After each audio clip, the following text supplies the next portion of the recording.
Hola, bienvenidos a este canal Radio Rosa Mística Colombia. Hoy en el cenáculo tendremos una de 3 partes, la primera parte de un tema que se llama Alta Bendita. De pronto ustedes han escuchado hablar de esto, que es un documento, unas instrucciones permanentes, que fue un libro o es un libro que circuló y circula, ahora ya es público, en la clandestinidad, de propaganda publicado al estilo de panfleto y relacionado con la sociedad secreta de los Carbonarios en Italia, contando el diseño de un proyecto de infiltración de la Iglesia Católica en vista de ejercer una acción de subversión para destruir la Iglesia. Este tema es de Monseñor George Dillon y él lo ha titulado El Gran Oriente de la Masonería sin Máscara, capítulo 7. Dice lo siguiente: la instrucción permanente de la Alta Bendita. Siempre desde que nos hemos establecido como un cuerpo de acción y desde que el orden ha comenzado a reinar en el seno de la más distante de las logias, así como en la más cercana al centro de acción, hay un pensamiento que ha preocupado profundamente a los hombres que aspiran a la regeneración universal. Ese pensamiento es el de la liberación de Italia, del cual algún día vendrá la liberación del mundo entero, la república fraternal y la armonía de la humanidad. Este pensamiento todavía no ha sido bien digerido por nuestros hermanos de más allá de los Alpes. Ellos creen que la Italia revolucionaria puede conspirar en las sombras, dar algunas puñaladas a los esbirros y a los traidores y tranquilamente soportar el yugo de los acontecimientos que tienen lugar más allá de los Alpes por Italia, pero sin Italia. Este error ha sido fatal para nosotros en muchas ocasiones. No es necesario combatirlo con frases que servirían solo para hacerlo conocer. Es necesario matar este error, pero con hechos. Por lo tanto, entre los cuidados que tienen el privilegio de agitar las mentes de los más vigorosos en nuestras logias, hay uno que no deberíamos jamás olvidar. El papado ha ejercido en todo tiempo una decidida acción en los asuntos de Italia, por medio de las manos, las voces, las plumas y los corazones de sus innumerables obispos, sacerdotes, monjas, monjes y personas de todas las latitudes. El papado encuentra devoción sin fin, dispuesta al martirio y con entusiasmo aún las encuentra. En todas partes, cuando hace su llamado, tiene amigos listos para morir o perderlo todo por su causa. Es esta una poderosa palanca que los papas han sido capaces de apreciar en todo su poder y que hasta ahora han usado solamente hasta cierto punto. Hoy en día no hay cuestión de reconstituir tal poder, cuyo prestigio por el momento está debilitado para nosotros. Nuestro objeto final es el de Voltaire y la Revolución Francesa, la destrucción del catolicismo para siempre y aún de la idea cristiana que, si se deja de pie sobre las ruinas de Roma, más tarde significaría la resurrección del cristianismo.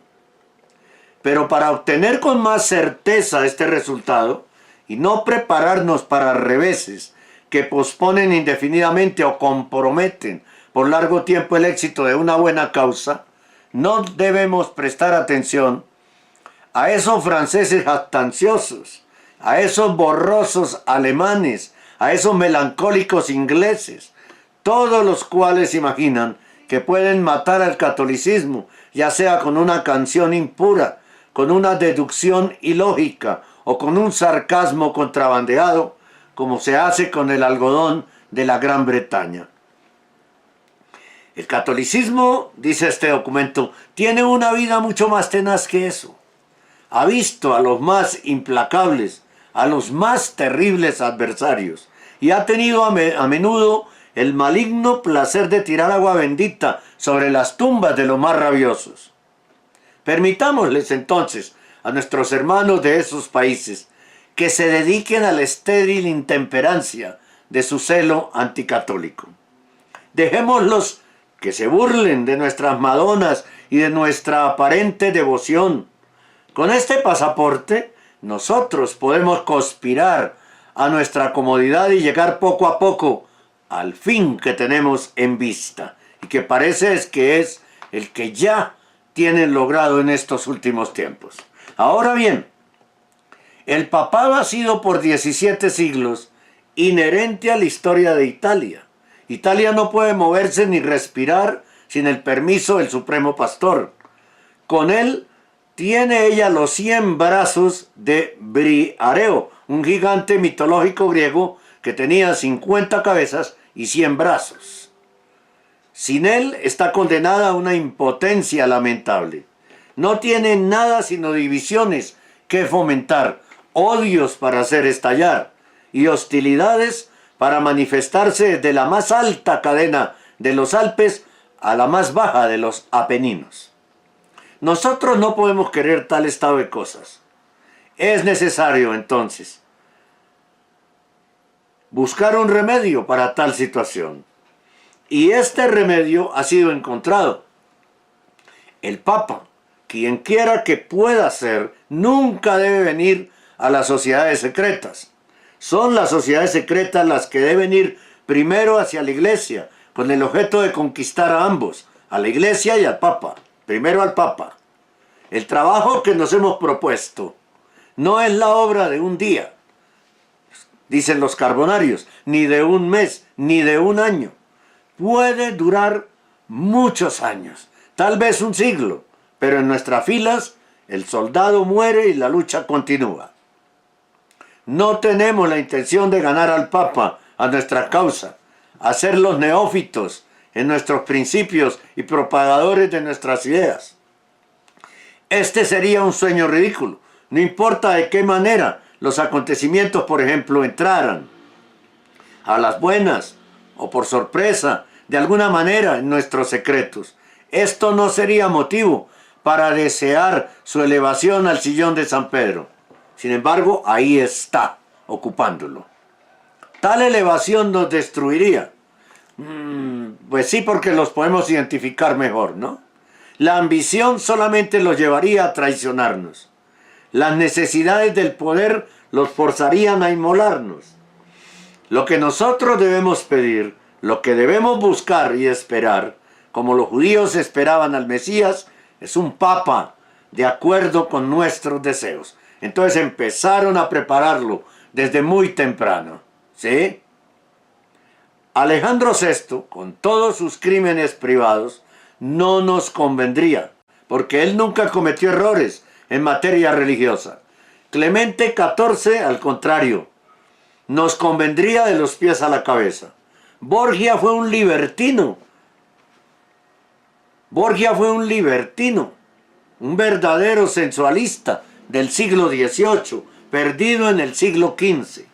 Ha sido anatemizado, a pesar de sus vicios, por todas las voces de la filosofía y de la incredulidad, y debe tal anatema al vigor con que defendió a la Iglesia.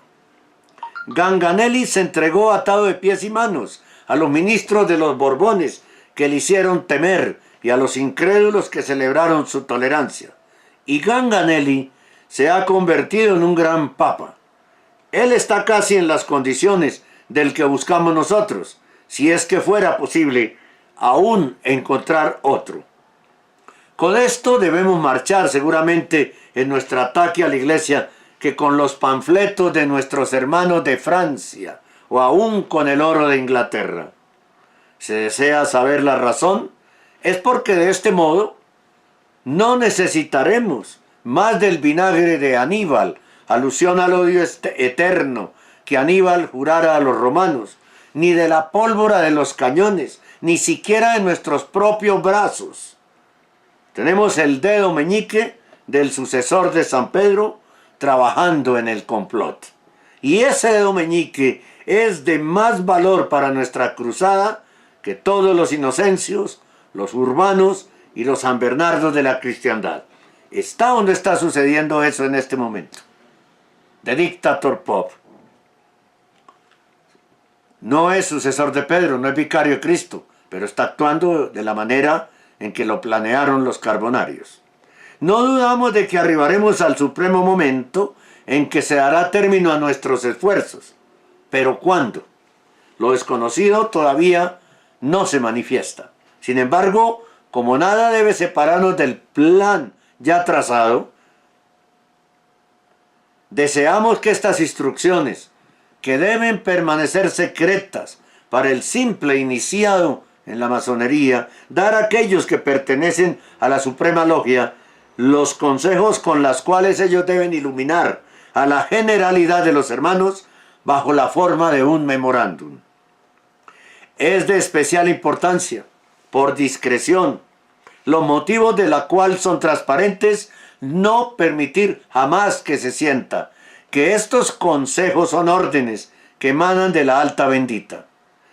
El clero es colocado en tal situación de peligro por esta que uno puede permitirse jugar con él como si se tratara de uno de esos pequeños asuntos o de esos pequeños príncipes sobre los cuales solo se necesita soplar para que desaparezcan.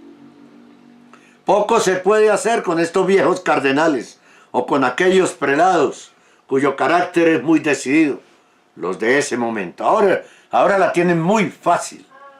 Es necesario dejarlos como los encontramos, incorregibles, siguiendo la escuela de Consalvi, y sacar de nuestras reservas de popularidad o impopularidad las armas que harán útil o ridículo el poder que ellos tienen en sus manos. Una palabra que uno puede hábilmente inventar, que uno tenga el arte de difundir entre las ciertas familias honorables y elegidas, por medio de las cuales esa palabra descenderá a los cafés, de los cafés a las calles. Una palabra puede a veces matar a un hombre. ¿Sí? Si un prelado viene a Roma a ejercer alguna función pública desde las provincias, conoced pronto sus antecedentes, su carácter, sus cualidades y sobre todo sus defectos. Si se sabe de antemano que es un enemigo declarado, un Albani, un Payota, un Bernetti, un De la Genga, un Riverola, envolvedlo en todos los desprecios que podáis deslizar bajo sus pies. Creadle una de esas reputaciones que asusten a los niños y a las viejas de escribirlo cruel y sanguinario. Recontada su respecto algunos aspectos de crueldad que queden fácilmente grabados en la mente de las personas. Cuando los semanarios extranjeros recojan para nosotros estas nuevas que embellecerán ellos a su turno, inevitablemente a causa de su respeto por la verdad, mostrad o haced que sean mostrados por un respetable tonto esos periódicos donde los hombres, los nombres y los excesos de los personajes implicados se relatan. Como Francia e Inglaterra, Italia no escasean plumas hábiles que saben cómo emplearse en estas mentiras tan útiles a la buena causa. Con un diario, cuyo lenguaje ellos no entienden, pero en el cual verán el nombre de su delegado o juez, el público no tiene necesidad de otras pruebas. Están ellos en la infancia del liberalismo. Creen en los liberales, como más tarde creerán en nosotros, no sabiendo muy bien por qué. Es decir, lo que en estos textos, en esta parte del texto dice la alta bendita es lo que se hace ahora. Utilizar los medios de comunicación, ¿no? Para hablar de tolerancia, de respeto, de todos esos valores, pero desde el punto de vista masónico. Y no solo eso, exaltar a quienes están del lado de la causa masónica, entrevistarlos, mostrárselos a los países, cada medio de comunicación en su país como como el santo, como lo máximo, como la maravilla, como el obispo que se necesitaba, etcétera, etcétera. ¿Sí? Cuando se escribió este documento, utilizaban los medios de comunicación. La gran diferencia con la actualidad es que son los propietarios de los grandes medios de comunicación. Aplastada al enemigo, quien quiera que sea. Aplastada a los poderosos por medio de mentiras y calumnias. Pero especialmente, aplastarlos en la semilla. Es hacia la juventud que debemos ir. Ellos son los que debemos seducir y encantar. Ellos son los que debemos atraer y colocar bajo el pabellón de las sociedades secretas. Con el objetivo de avanzar paso a paso, calculadamente pero seguros, en tan peligroso camino, dos cosas son de primera necesidad. Debéis tener el aire de ser inocentes como blancas palomas, pero debéis ser prudentes como la serpiente. Vuestros padres, vuestros hijos, vuestras esposas mismas, siempre deben permanecer ignorantes del secreto que lleváis en vuestros pechos. Ahora ya muchas mujeres también pertenecen a estas organizaciones. Si lo preferís, con el objeto de engañar mejor al ojo inquisitivo, confesaros a menudo, vaya a misa con su esposa y confiésese, y así su esposa creerá que usted es católico, ¿no?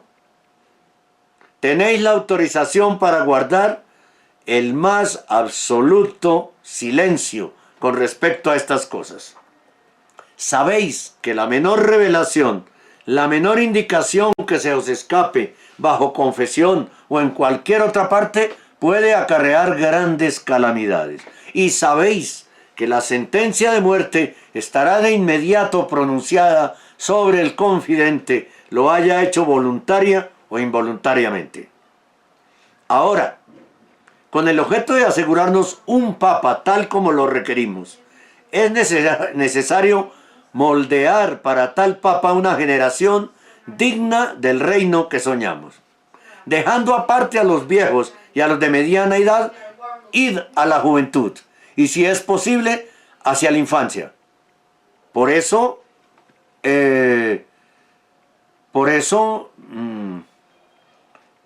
inicialmente metieron las clases de educación sexual en los colegios, para después poder meter todo lo LGBTI, toda la ideología LGBTI. Por eso es en los colegios donde se conquista jóvenes para ir a las guerrillas, a los grupos rebeldes. Por eso es en los colegios donde se promueve el sexo libre.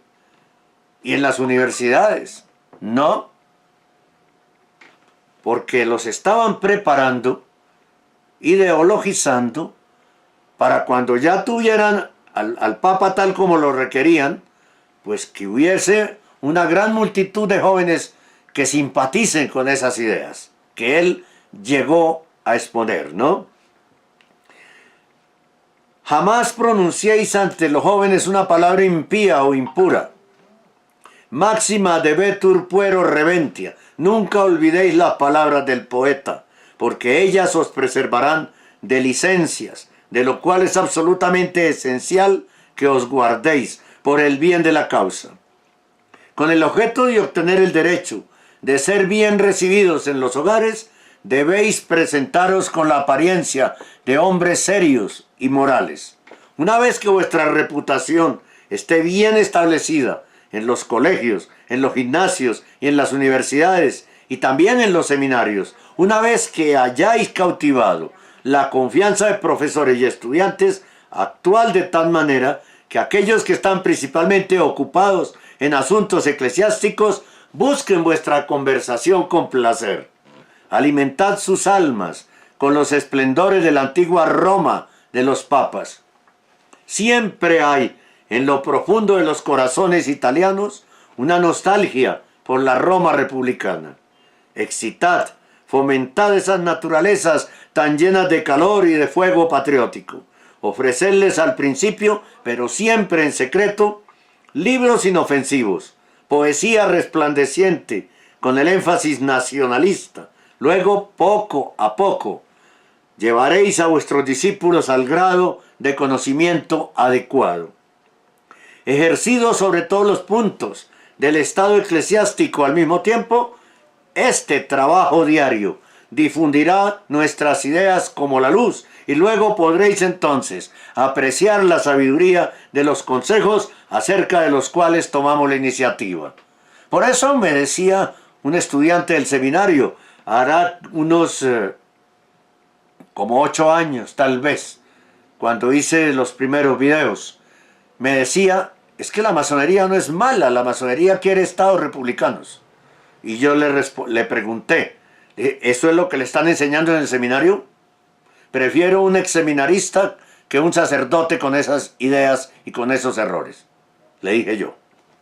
Los acontecimientos que en nuestra opinión se precipitan demasiado rápidamente van necesariamente en unos pocos meses a producir una intervención de Austria. Hay tontos que en la superficialidad de sus corazones obviamente mencionan hechos históricos de la época en que fue escrito esto. Hay tontos, lo que quiero yo mostrar es cómo ya culminaron este proyecto. Eso es lo que quiero que ustedes vean.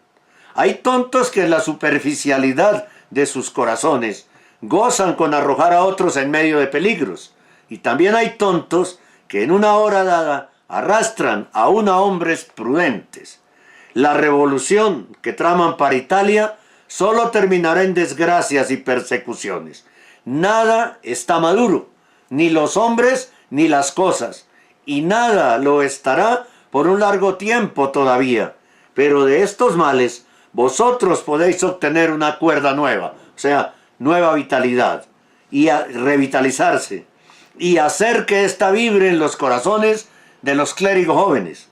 Y esa cuerda debe ser el odio al extranjero, la xenofobia. Haced que los alemanes se conviertan en ridículos y odiosos aún antes de su llegada.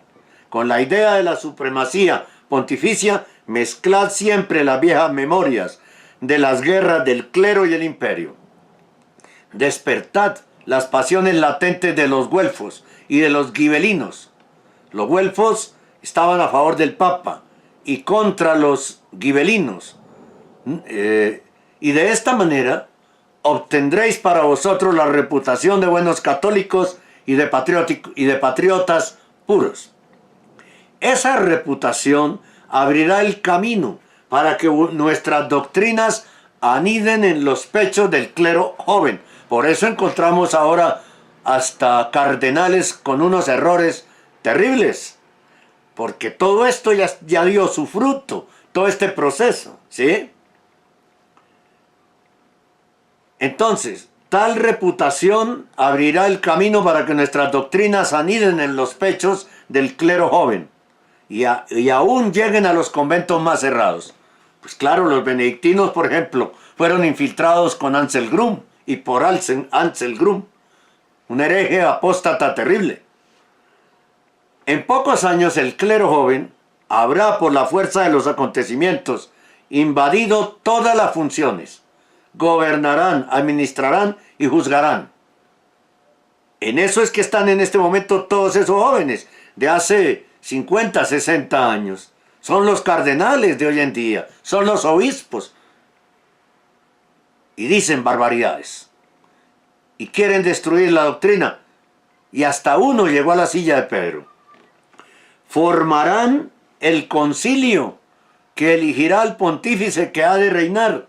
Y ese pontífice, como la mayor parte de sus contemporáneos, estará necesariamente imbuido de los principios italianos y de los principios humanitarios que estamos por poner en circulación.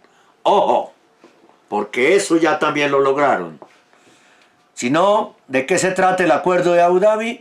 De la fraternidad universal. Y todo el tiempo habla humanísticamente Jorge Mario Bergoglio. Es un granito de mostaza en el que colocaremos en el mundo, pero el sol de la justicia hará que éste fructifique poderosamente y veréis un día qué rica cosecha ha producido la semilla. Ellos juran que van a recoger una cosecha dentro de muy poco. En el camino que trazamos para nuestros hermanos se encuentran grandes obstáculos para vencer. dificultades de toda clase con las cuales lidiar. Esto se podrá vencer por medio de la perspicacia y la experiencia. El fin es hermoso. ¿Qué importa echar todas las velas al viento si esto se obtiene? ¿Deseáis revolucionar Italia? Buscad al Papa del cual os damos el retrato. ¿Deseáis establecer el reino de los elegidos sobre el trono de la prostituta de Babilonia? Dejad al clero marchar bajo vuestra bandera, para que mantengan la creencia de que marchan bajo la bandera de San Pedro. ¿Deseáis hacer que los últimos vestigios de tiranía y de opresión desaparezcan? Echad vuestras redes, como Simón Barjona, colocadlas en lo profundo de las sacristías, seminarios y conventos y comunidades religiosas, más bien que en las profundidades del mar. Y si bien no precipitaréis nada, obtendréis una abundante pesca, más milagrosa que la de él. El pescador de peces se refieren a Cristo, ¿no? Más milagrosa que la de él. El pescador de peces se convertirá en un pescador de hombres. Os acercaréis como amigos al sillón apostólico y habréis pescado una revolución en mitra y capa pluvial, marchando con la cruz y el estandarte. Una revolución que solo necesita ser espoleada un poco para poner a los 4 cuartos del mundo en llamas. Ojo, esto es impresionante. No es una profecía, es un documento escrito por los Carbonarios, una logia masónica de Italia, dando instrucciones. Dejad que cada acto de vuestras vidas tienda entonces a descubrir la piedra filosofal.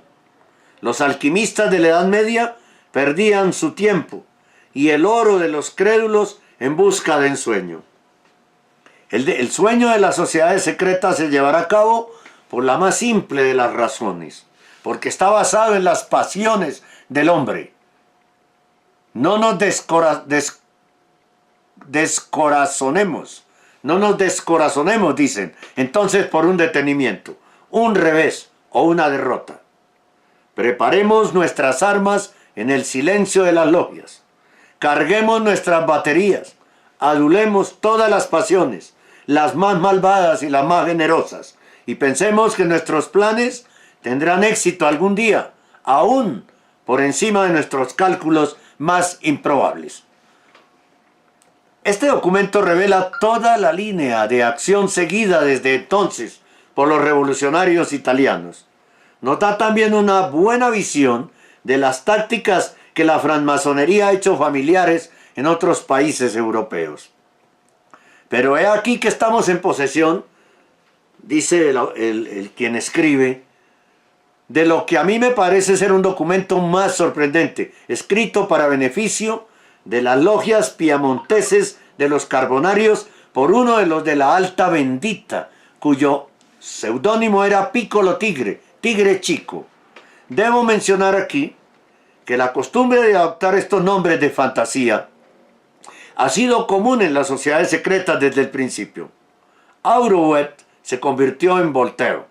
El notorio barón Kinitz era llamado Philo. El barón Dilford se llamaba Mimos. Esta era una costumbre adoptada por los jefes principales de la oscura conspiración ateísta desde entonces y hasta ahora. El primer líder o gran jefe de la Alta Bendita era un corrupto noble italiano que tomó el nombre de Nubius, de documentos tales con los que él, antes de su muerte, se las arregló para hacer llegar a las autoridades de Roma, en venganza por haber sido sacrificado por el partido de Mazzini, como veremos, o de los documentos que fueron encontrados gracias a la vigilancia de la policía romana. Y gracias a esos documentos sabemos que sus fondos y los fondos para llevar a cabo la profunda y oscura conspiración en la cual él y sus confederados estaban implicados. Y venían principalmente de ricos judíos alemanes, esos fondos. Ricos judíos alemanes. Los judíos, en efecto, desde el comienzo, jugaron un papel predominante en las conspiraciones ateas.